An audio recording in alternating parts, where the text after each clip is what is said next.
হোলি খেলে নন্দ দুলাল, হোলি খেলে ব্ৰজ সৱাল। নমস্কাৰ, সকলোলৈকে ফাকুৱাৰ শুভেচ্ছা জনাই আৰম্ভ কৰিব ওলাইছোঁ এটা মিনি ব্লগ। আৰু ইয়াত দেখিছেনে আজি আমি ফাকুৱাৰ দিনটো কেনেদৰে পালন কৰিলোঁ। আচলতে এইবাৰ ফাকুৱাক লৈ সকলোৰে মনত কনফিউজন থাকি গ'ল, আজিয়ে আছিল নে যোৱাকালিয়ে আছিলে। কিন্তু আমি আমাৰ গাঁৱৰ মানুহখিনি প্ৰায় আজিৰ দিনটোতে ফাকুৱা উদযাপন কৰিলোঁ। আৰু ফাকুৱা বুলি ক'লে যিহেতু আজি কোনো ধৰণৰ হলিডে বা চৰকাৰী বন্ধ ঘোষণা নকৰিলে, গতিকে মানুহ বা গাঁৱত সকলোবিলাক কামে গুচি গ'ল। আৰু যিকেইজন আমি থাকিলোঁ কাম বন নোহোৱা মানুহ, তেনেকৈ আমি ফাকুৱাটো খেলিলোঁ।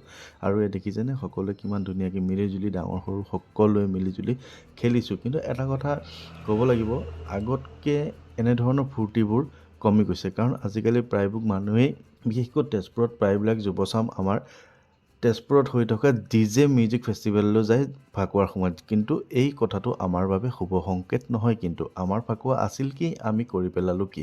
বাৰু যি কি নকওক, এনেধৰণে আমি সৰু ল'ৰা ছোৱালী সকলোৰ লগত, মই ডাঙৰটো মিলি বা আমাৰ দাদাক কেইজনমান মিলি আমি ফাকুৱাটো পালন কৰিলোঁ। এয়া দেখিছেনে কেনেধৰণে পালন কৰিলোঁ। আৰু ফাকুৱাটো এনেধৰণে কৰি মই মানুহজনী আৰু ল'ৰাটো গুচি গ'লোঁ কাজিৰঙাৰ ফালে। যিহেতু আজি বন্ধ আছিল, মোৰো দোকানখন বন্ধ বুলিবলৈ আমাৰ নাথাকেই, প্ৰত্যেক দিনাই খোলা। তথাপিও আজি দিনটো বন্ধ কৰি লৈ এপাক ওলাই গ'লোঁ কাজিৰঙাৰ ফালে। আৰু কাজিৰঙাত গৈ এনেধৰণে দিনটো অকণমান পালন কৰিম বুলি ভাবিলোঁ, কিন্তু বিশেষ একো নাপালোঁ। কাৰণ আজি বতৰটো অলপ ডাৱৰীয়া আছিল, মাজে সময়ে অকণমান বৰষুণো পাইছিলোঁ। কিন্তু কি কৰিব, যাম বুলি যিহেতু ভাবিছিলোঁৱে আৰু গ'লোৱে। আৰু এয়া দেখিছেনে স্পীড লিমিটটো কেনেধৰণে কাম কৰিছে। এয়া মই মোৰ নিজৰ গাড়ীটো 21 স্পীডত গৈ আছোঁ আৰু মিটাৰটো সেই 21-22 কিলোমিটাৰে স্পীড দেখাই আছে। এইটো কেনেধৰণে কণ্ট্ৰল কৰে নাজানো কিন্তু দেই।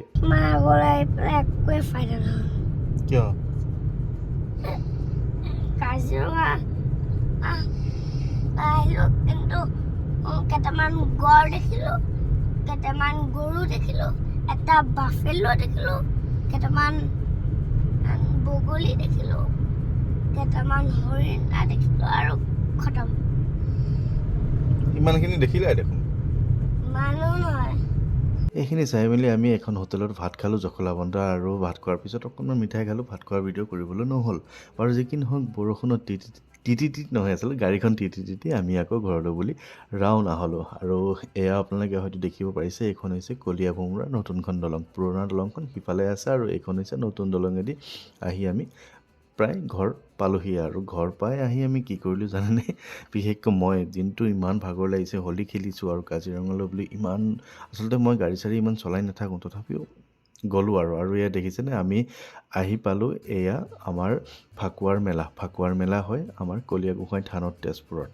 আৰু এই ফাকুৱা মেলাত যে ইমান বেছি ভিৰ হয় আপোনালোকে দেখিছেনে, যান জঁট ইমান বেছি। তাৰ গাড়ী ফাকে যেনে তেনে গৈ মেলাখনত উপস্থিত হ'লোগৈ। আৰু মেলাখনত এইবাৰ নাই কি, মানুহ ইমান বেছি, কিন্তু বস্তুও বহুত বেছি।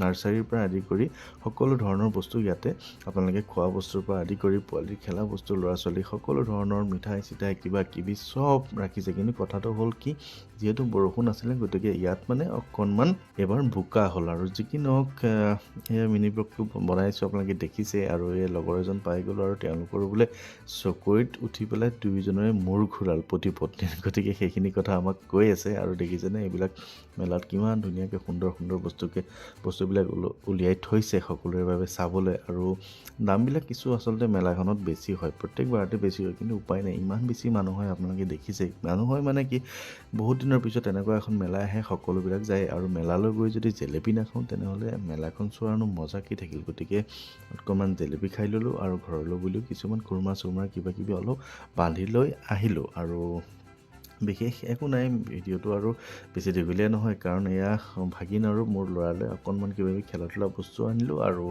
বাটতে ঘুগুনি খালোঁ, বইল ডিম খালোঁ। আৰু তেনেকৈয়ে মিনি ব্লগটো সামৰিলোঁ। আৰু সকলোকে ফাকুৱাৰ শুভেচ্ছা জনাই ভিডিঅ'টো সামৰিছোঁ।